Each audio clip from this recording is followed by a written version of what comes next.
Hello, YouTuber boomers.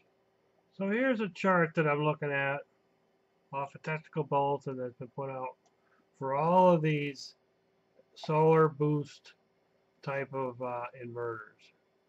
And this is the one that I have. This one out here, SP50, Solar Boost 50.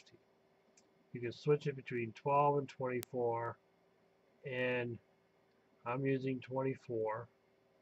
So the absolute maximum solar panel input voltage is 57 volts, but they recommend it at 45. So I guess you could use a 20 volt panel in series and that would give you 40, but I'm not sure if that would push things over the limit. The safe bet would be to go with a 24 volt panel.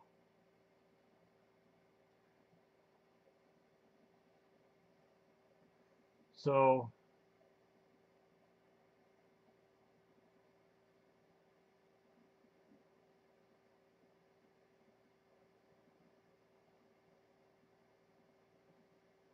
this is the 24 volt here, 33 to 37 nominal. I think is what VOC usually is anyway, is about 38 volts. So yeah, so 24 volt, you'd have to put them in parallel.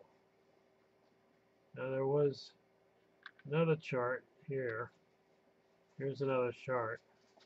So here it is here. We have 24 volts, maximum applied PV power is 1340. Maximum input current is 50 amps. So you'd have to figure out, you know, per panel. So 1300 watts, it's not a bad array. I mean, it's not a huge array, but it's not a bad array.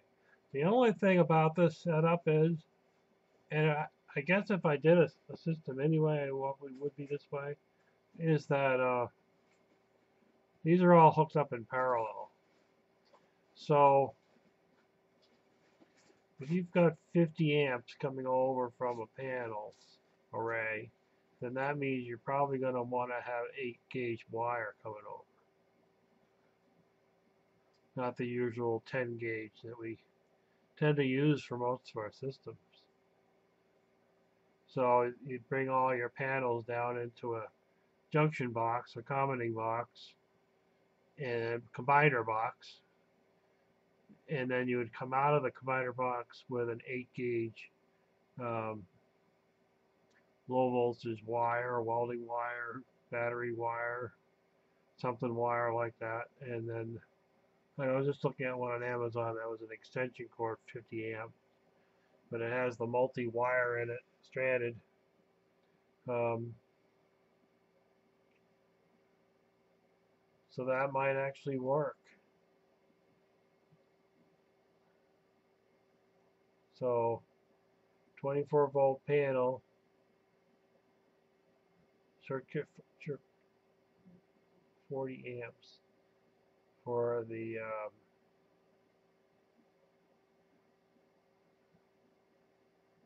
so you'd have to make the numbers work.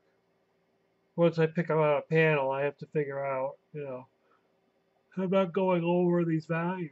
It's interesting that the short current is at 40 amps, but the maximum output is 50.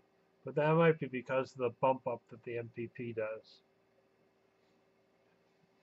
I don't have a total 100% grasp on MPPT. And up until now, I didn't think I had to. Because with things like the, you know, the Classic and the Kid and stuff, it kind of does all that kind of work for you. You just kind of hook it up and it does its thing. But in this particular controller, you kind of have to kind of like understand it better. I'm all ears for anybody out there that has a feel for how this works. All ears. Ta-ta.